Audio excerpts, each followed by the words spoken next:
Hello everyone, this is Flammy. Welcome back to episode 7 of my Let's Play, Season 2. Okay, so we got a couple things going on today. First off, we are going to be attacking for trophies once again. Secondly, we're going to be reviewing some recent attacks on my base. We're still on the spiral base, as you can see. And lastly, we're going to be redesigning this base, so not that the spiral is bad in any way, it's actually been very good to us, and we've had some great defenses. I think it's time to change it up just so you guys can see some other strategies. It's not like this is the only good base for this Town Hall level, so I'm going to be redesigning this base in this episode. I might split that into another video. I mean, obviously you guys will be able to tell, because if there's a part 1 of 2 or 3 in that episode title, obviously this can be in a multi-part video, but I haven't yet decided, so we'll see how that goes later. Finally, I'm showing you a real quick trick right here at the beginning. It's sort of a stupid trick, because there's not really any good purposes for it, but maybe you can think of one. I can think of one. It's a pretty minor one, though. But, let me show it to you. So, this trick allows you to move elixir and gold mines without actually collecting the resources in them. So, that is to say, you can move these ones when they have this icon over the top of them. So, if you try to click on this and hold it, you can select it once, you can move it that way. And then I can pull up the info. It's got 127 gold, so I didn't collect that actually. So, click and hold. My other trick is one which I find easier, because I find I just click it and don't go down long enough and it collects it. So, what you can do is take any building, any wall, any trap, any decoration, whatever, drag it, and drag it onto some invalid spot, and then click onto the building you want to move. And I find that's very easy because that doesn't collect it either, so you can see it's still got the full 140 in this case. Silly little trick right there. The one purpose I can think of for this is you can maybe tempt people into attacking if you leave a couple of elixir guys full, because they say, hey, there's a ton of resources available in this base, so they misread how many are actually available, when meanwhile you keep all your gold mines collected, for example.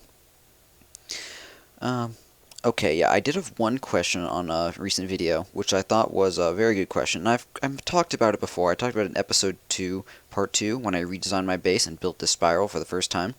But I feel like a decent number of people skipped over that because it was sort of a dry episode when I'm just dragging stuff around, and I don't blame you for that.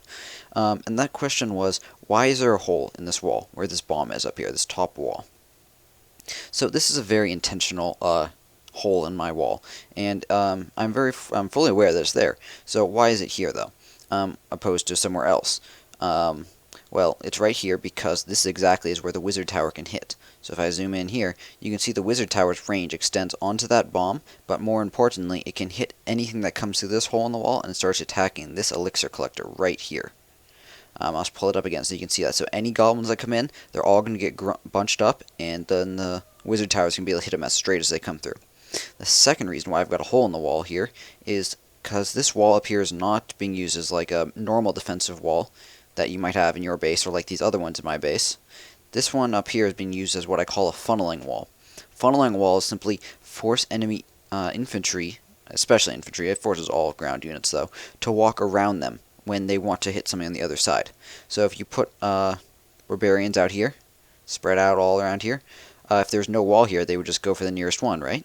Well, because there's a wall here, it funnels them around to this hole, or in the case of this side, any barbarians out here get funneled around this corner before they attack these buildings or these buildings. So what funneling walls do is they group up the enemies, and then it allows you to do splash damage. So on this side, you can see the mortar is able to hit all the units as soon as they come around the funneling wall here. And I also mentioned why this hole is here and not like down here. It's because the wizard tower range and how that works out. Finally, I should mention, why are these walls out here? Why did I bother upgrading to level 4 when, for example, I haven't upgraded walls like these ones to 4 yet? Well, the reason why I upgraded these ones to 4 was because this is to protect against people bringing in wall breakers to destroy these walls in here that are protecting my wizard tower and mortar. Because my wizard tower and mortar I consider the most important parts in my defense, these walls out here mean that it's going to take probably 4 wall breakers to get in, if you know how to use them perfectly, and if you don't, it'll take a whole lot more than that.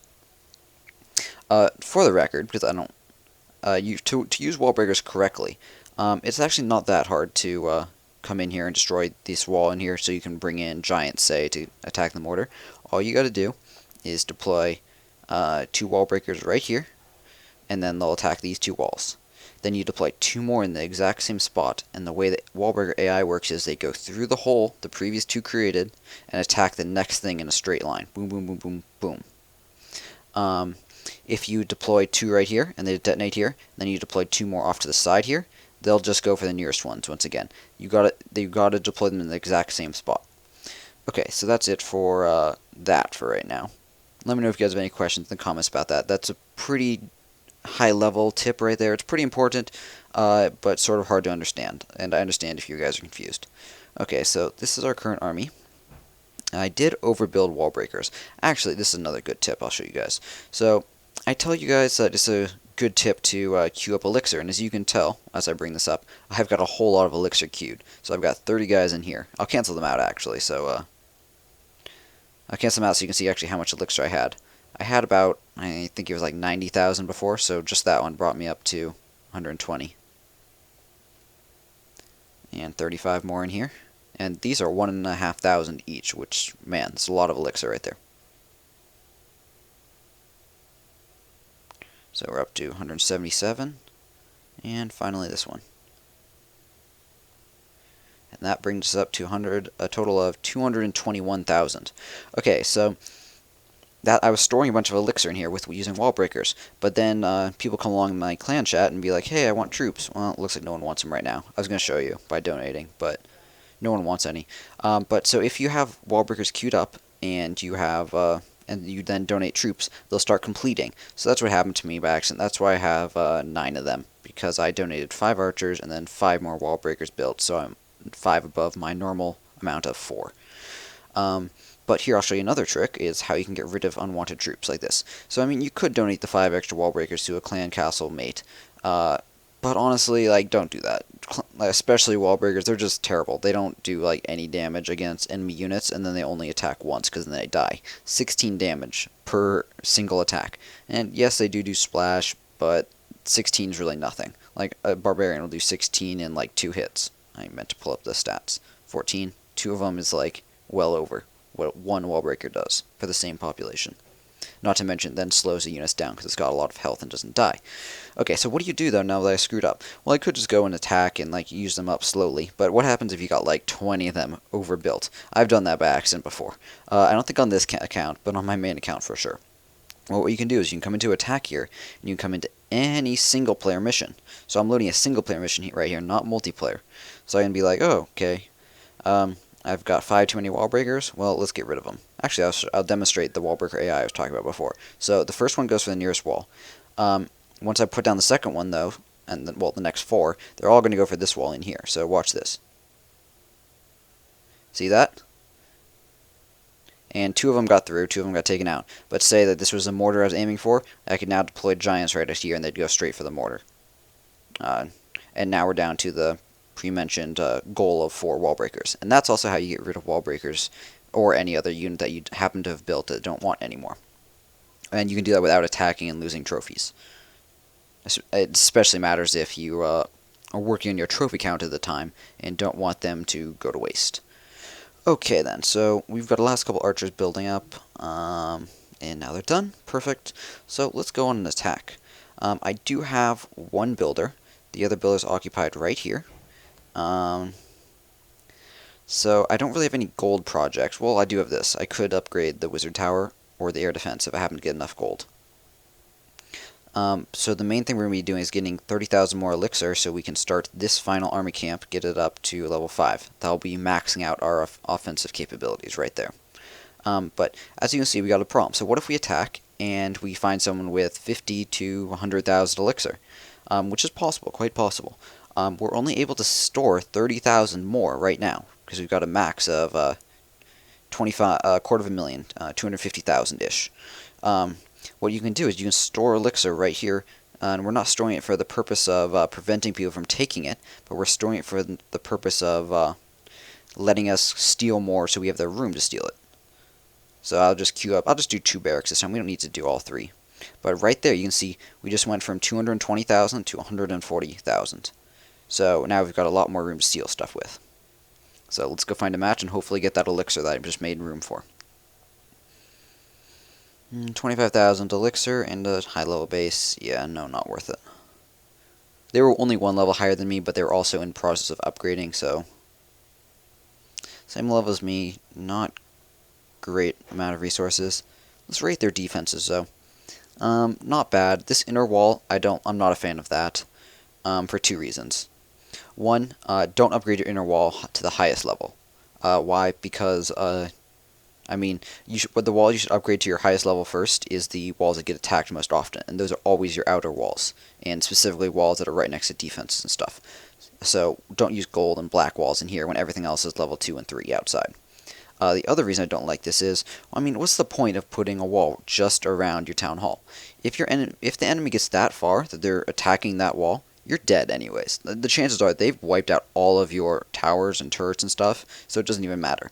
Plus, I mean, if anyone has archers left at that point, 10 archers are going to take this out no problem in 10 seconds. 25 seconds, maybe.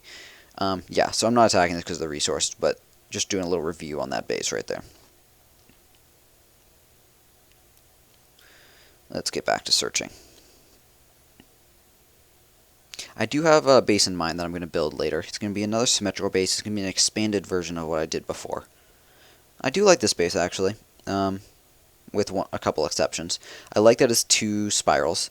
What this does is the outer ring means that anytime they break through, all the units start grouping up. So it basically works like a funneling wall in the same way that my funneling wall works. But it also doubles as a defensive wall. Secondarily, I like how all the splash damage is on the inside. That's well done. As well as the elixir, also well done. What I don't like as much is the fact that they use this alternating wall pattern. This polka dot is what I call it. It's sort of stripes, polka dots, where they go black, gold, black, gold, black, gold. Why? Because you bring in like a couple wall breakers right here, and wall breakers, they hit 2 walls at a time. Not sure if you noticed that, but they do. So they're going to hit both the gold wall and guaranteed to hit the black wall on either side of it, which means so say, I think it takes me 3 wall breakers to get through gold and 2 to get through black. I could put 2 down right here, and if they survive to hit the walls, they would get through, because they destroy the black, but only like 80% kill the gold. What's the point of doing that then? You should just group up the golds where you want them. So there's 2 bases that I've gotten distracted on ranting about their bad things. But I think it's valuable knowledge, and get the opportunity to share it. Maybe these people will see it and fix their bases. Maybe you make some of the same mistakes. That polka dot stripe thing I see a lot. Well, look, here it is again. Actually, this is another base, just like I attacked in the previous video, that I screwed up upon. I was trying to get the stars, and I messed up. I'm going to try to count the buildings this. So 1 in the corner, 2 in the top corner, 5 including the army camp, 6, 7, 8, 9, 10, 11, 12, 13, 14, 15. Fuck. God, I hate my life. I was dragging it around. Well, what I was doing was I was dragging around and counting the number of buildings. If they had 50% of their buildings outside the walls, I was going to attack it for 1 star, because they've got a decent number of trophies. But, as I was dragging it around, I accidentally placed Barbarian. So yeah. The problem with this base is the stuff is too far away from the walls. What it does do is correctly optimizes the base, so there's little spawn areas possible. So I'll tap here. So you see the red border? It's massive. Like, you can't spawn close to the walls. So that's what they're going for. But actually, you don't want to spend your buildings in that way. While forcing your enemy to spawn back is important, it's not the most important thing. God damn it, I've got all these crap. Sorry, I'm getting very angry today. I really shouldn't be. This isn't really that bad. Nothing I couldn't have expected anyways. What else? What else? Yes, so instead of placing your guys to maximize or minimize the amount of spawn area, you should be placing your buildings right next to the walls to slow down the enemy only once they're within range of your defenses. So you saw how I was able to pick off maybe half these outer buildings for free? Yeah, you don't want that to happen. Why did I play extra guys on this side? Well, because I need to attack extra. I need to destroy some of the buildings within the walls, I'm pretty sure. So my way to deal with that is to attack the side that's weak. The mortar's under construction. There's a wizard tower which has short range, and there's only 1 archer tower protecting several extra buildings here. That is the short version of why I attacked this side. Oh, it looks like we're out of archers. How are we doing on the percentage-wise? Only okay. I'm trying to deploy goblins. Oh, damn, I deployed my clan castle guys by accident. Wow, today's just full of screw-ups. Hope you enjoy this, massive colossal airs. Yeah, I don't like to deploy my clan castle troops, especially when they're ineffective like that. But hey, we got 52% now, so we got our 1 star. First I attack by accident when trying to count, and then I get angry for no reason at the at the guys that climb me out of the clan castle, mostly because I was just pissed that I had to attack. And then I accidentally deploy this clan castle flag thing over here. This is the flag for my clan. That's what a symbol means. And it deploys all of the guys out of it, and even if they survive, they don't come back. I haven't mentioned in a previous video, but if you attack and or if you are attacked and your clan castle deploys troops, they will come out and they will fight. Well, as you see, we no more clan castle troops because they all died. Well, we spent them, so they wouldn't come back anyways. But if they deploy defensively, and they survive the battle, which has happened to us before in this on Derpy's base, then they actually do return to the base, so you can reuse them, either offensively or once again defensively. Oops, that doesn't actually buy. It might pop up with the password in a second here. As you can tell, I got the same number of gems and not 2,500 more. Yep, go away.